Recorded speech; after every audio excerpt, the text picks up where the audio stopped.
Hallelujah. आप सबको जय मसीह। मेरा नाम पास्टर आशीष वर्गीस और मैं Bible church of God Amritsar से हूँ। प्रभु का धन्यवाद करता हूँ कि एक बार फिर से अदोनाई न्यूज़ चैनल और ने मुझे निमंत्रण दिया कि मैं एक बार फिर से परमेश्वर के वचन से आप सबके सम्मुख आ सकूं। अदोनाई न्यूज़ के जितने संचालक और प्रबंधक हैं, परमेश्वर उनको भी आशीष दे और परमेश्वर के वचन को सुनने वाले और देखने वाले सभी प्रियजनों को परमेश्वर के नाम से जय मसीह। आए हम वचन में जाने से पहले हम अपनी आंखों को बंद करें और प्रार्थना करें। हमारे स्वर्गीय पिता, हम आपका धन्यवाद करते हैं कि आपने हमें ये खूबसूरत समा बख्शा कि हम आपके कदमों में आ सकें। धन्यवाद करते हैं कि आपने हमें अंधकार से निकाल कर प्रकाश में लेकर आए, इस ज्योति की संतान बनाया। इसके लिए धन्यवाद करते हैं कि इस ज्योति की संतान में होते हुए हम ज्योति में चलने वाले बन सकें। इसके लिए तेरा धन्यवाद करते हैं। मेरे प्यारे प्रभु जी, हमारे में कोई खूबी नहीं, हमारे में कोई योग्यता नहीं, परंतु ये आपकी महाकरुणा रही है। आपने बुलाया, आपने चुना, सारा आदर, जलाल और महिमा हम आपको देते हैं। आज के इस वचन के वसीले से पवित्र आत्मा आप अगुवाई करें। जैसे आप चलाना चाहते हैं वैसे आप अगुवाई कर रहे हैं। विनती को सुने प्रभु यीशु मसीह के नाम से, आमीन। एक बार फिर से आप सबको प्यार भरी जय मसीह। आज हम पवित्र वचन को पढ़ेंगे। मत्ती की अंजील, मत्ती रचित सुसमाचार 6 अध्याय 22 से लेकर और 23वीं आयत।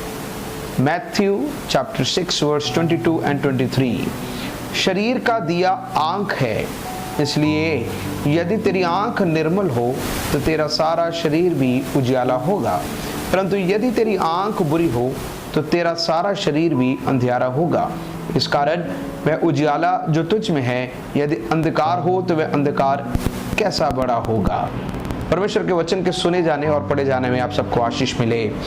हमने प्रभु यीशु मसीह के द्वारा कहे हुए वचन को देखा कि शरीर का दिया आंख है, इसलिए यदि तेरी आंख निर्मल हो तो तेरा शरीर भी उजियाला होगा, परंतु यदि तेरी आंख बुरी हो तो तेरा शरीर भी अंधियारा होगा। इस कारण वह उजियाला जो तुझ में है यदि अंधकार हो तो वह अंधकार कैसा बड़ा होगा। मेरे प्यारे अजीजों, हम प्रभु यीशु मसीह के लहू के खरीदे हुए लोग हैं। हमें प्रभु यीशु मसीह ने चुना। एक समय था जब हम अंधकार में जी रहे थे, जब हम प्रभु से बहुत दूर थे, लेकिन ये प्रभु यीशु मसीह का असीम प्यार था कि उसने हमें चुना, उसने हमें और अपने वारिस भी बनाया और हमें अंधकार से निकाल कर प्रकाश में लेकर आए। मेरे प्यारे अजीजों, वचन कहता है कि यदि जो उजियाला तुझ में है अगर वो अंधकार हो जाए तो अंधकार कैसा बड़ा होगा, वह अंधकार कैसा बड़ा होगा। हम एक ऐसे संसार में रहते हैं जिसमें इनलाइटनमेंट बहुत अलग अलग तरीके से बढ़ चुका है, जैसे कि विज्ञान के मामलों में, चिकित्सा के मामलों में, तकनीकी मामलों में आज का युग बहुत बहुत आगे है। पहले से कहीं अधिक हम एडवांसमेंट को या प्रगतिशील को हम देख सकते हैं। जो आज आप कर रहे हो, जो आपके जीवन में आज परिवर्तन आया है, चाहे वो देखने की चीज़ें में हो, चाहे वो कार्य करने के स्थान में हो, ये सब चीज़ों में बहुत बड़ा एक बदलाव आया है। अगर आप संक्षिप्त रूप में देखें, ज़्यादा दूर जाने की ज़रूरत नहीं, बीते 6-7 महीने के अंदर पढ़ाई का माध्यम कितने रूप से बदल गया। जो स्कूल्स में पढ़ते थे अब सीधा वर्चुअल मीटिंग्स में आ गए, डिस्टेंस कम हो गया, फासले कम हो गए।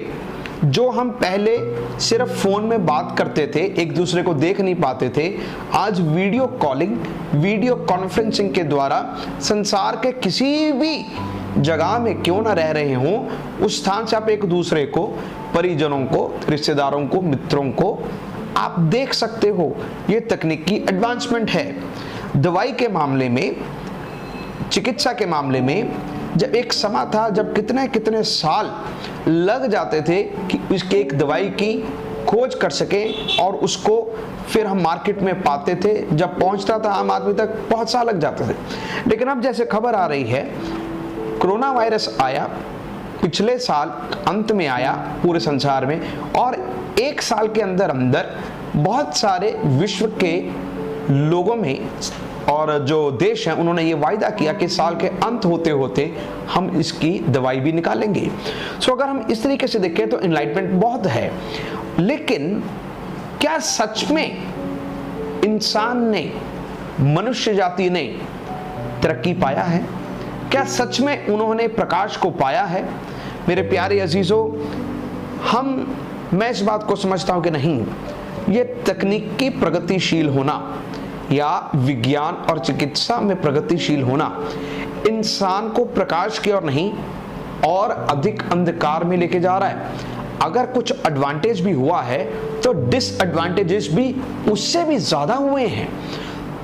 लेकिन इन सारी चीजों से बढ़कर हमें सिर्फ शारीरिक अंधकार या जो हम मौखिक रूप में अंधकार को देखते हैं, सिर्फ वही नहीं, एक अंधकार वो भी है जो शैतान लेके आता है, और ये शैतान की जो उपस्थिति है वो भी अंधकार को लेकर आती है।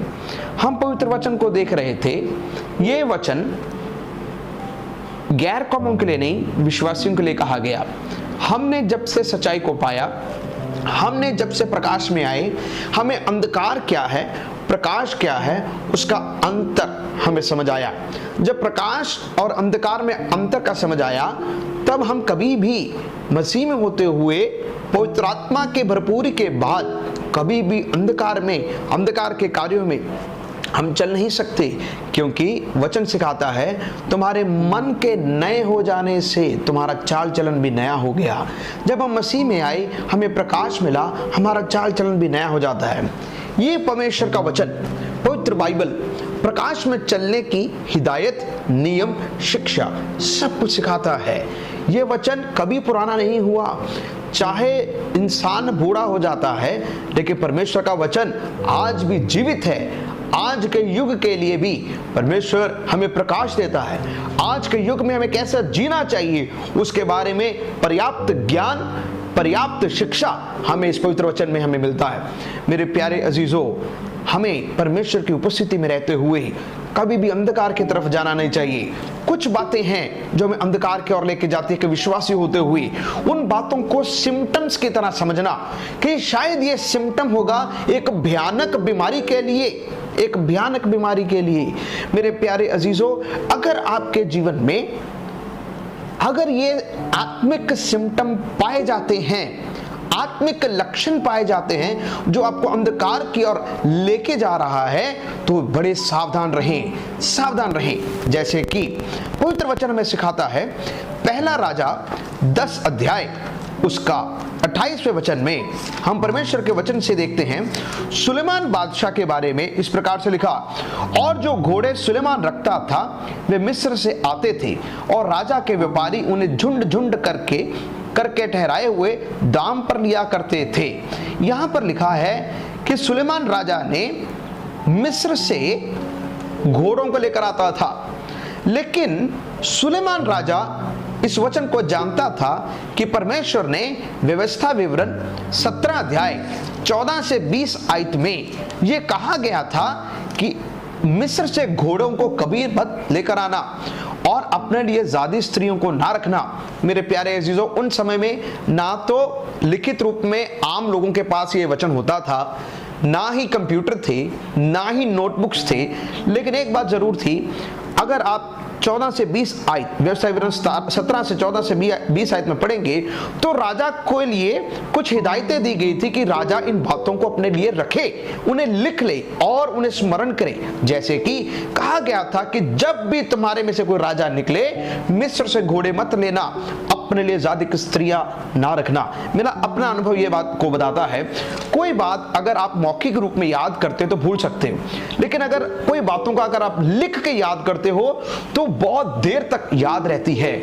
मेरे प्यारे अजीजों, सुलेमान बादशाह इन सारी बातों को जानता था, क्योंकि उसने खुद पढ़ा था, उसने खुद इन बातों को समझा था। लेकिन जैसे जैसे उम्र में बढ़ता गया, वो परमेश्वर के वचन से पीछे हट गया, अंधकार में चला गया। मेरे प्यारे अजीजों, जैसे जैसे हम प्रभु में बढ़ते हैं, अगर आपके जीवन में कुछ लक्ष्य नजर आ रहे हैं, जैसे कि हमें कई बार परमेश्वर की उपस्थिति हमारे से खो गई, हमें उस बात का गम नहीं, लेकिन अगर एक मोबाइल फोन गुम हो जाए, हमें बड़ा उदासीनता आती है। अगर हम चर्च के लिए लेट हो जाते हैं, हमें इस बात का कोई फिक्र नहीं, लेकिन अगर हम ड्यूटी, अपने सेवा जहाँ पे हम काम करते हैं, काम वाले स्थल में जाने में अगर लेट हो जाते हैं, हमें बड़ा दुख लगता है। अगर हम चुगली करने के लिए रात के 12 बजे तक बैठे, हमें कोई अफसोस नहीं, लेकिन अगर परमेश्वर की गवाही देनी हो तो हमें बोरियत महसूस होती है। अगर हमें दशमांश देने में बड़ा अफसोस आता है, लेकिन अपने में उजाड़ने के लिए कोई अफसोस नहीं आता।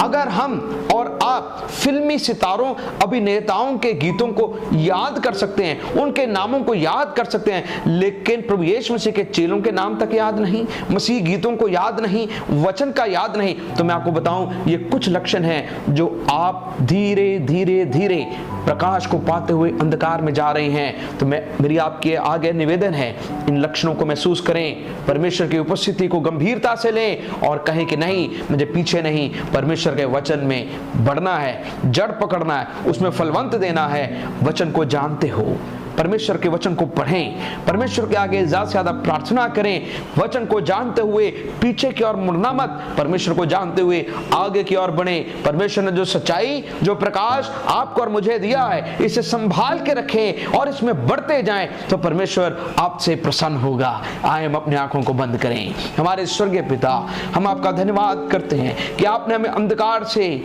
और निकाल कर प्रकाश में लेकर आया। मेरे प्यारे प्रभु, सुलेमान बादशाह सारे वचन को जानता था, वो जानता था अंधकार में चलने का अर्थ क्या है, वो जानता था कि प्रकाश में चलने का अर्थ क्या है, लेकिन इन सारी बातों को जानते हुए वो तुझसे पीछे हट गया। प्रभु जी, आपने हमें ज्योति की संतान बनाया, हमारी मदद करो। आपका वचन प्रथम स्थान रहे, आपकी उपस्थिति प्रथम स्थान रहे, आपकी पवित्र आत्मा का अभिषेक हमारे लिए प्रथम स्थान रहने पाए। प्रभु जी, हम ताकि दूसरे लोगों के लिए एक आशीष का कारण बन सके। इस जगत में आपने नमक और ज्योति करके चुना है मेरे प्यारे प्रभु जी, हम उसी के अनुसार दूसरों में भी आशीष देने वाले बन सके। मेरे प्यारे प्रभु, सुनने वाले सभी को आशीष दे, अदोनाई न्यूज़ चैनल वालों को भी बरकत दे। विनती को सुने प्रभु यीशु मसीह के नाम से, आमीन आमीन आमीन। God bless you. सबको जय मसीह।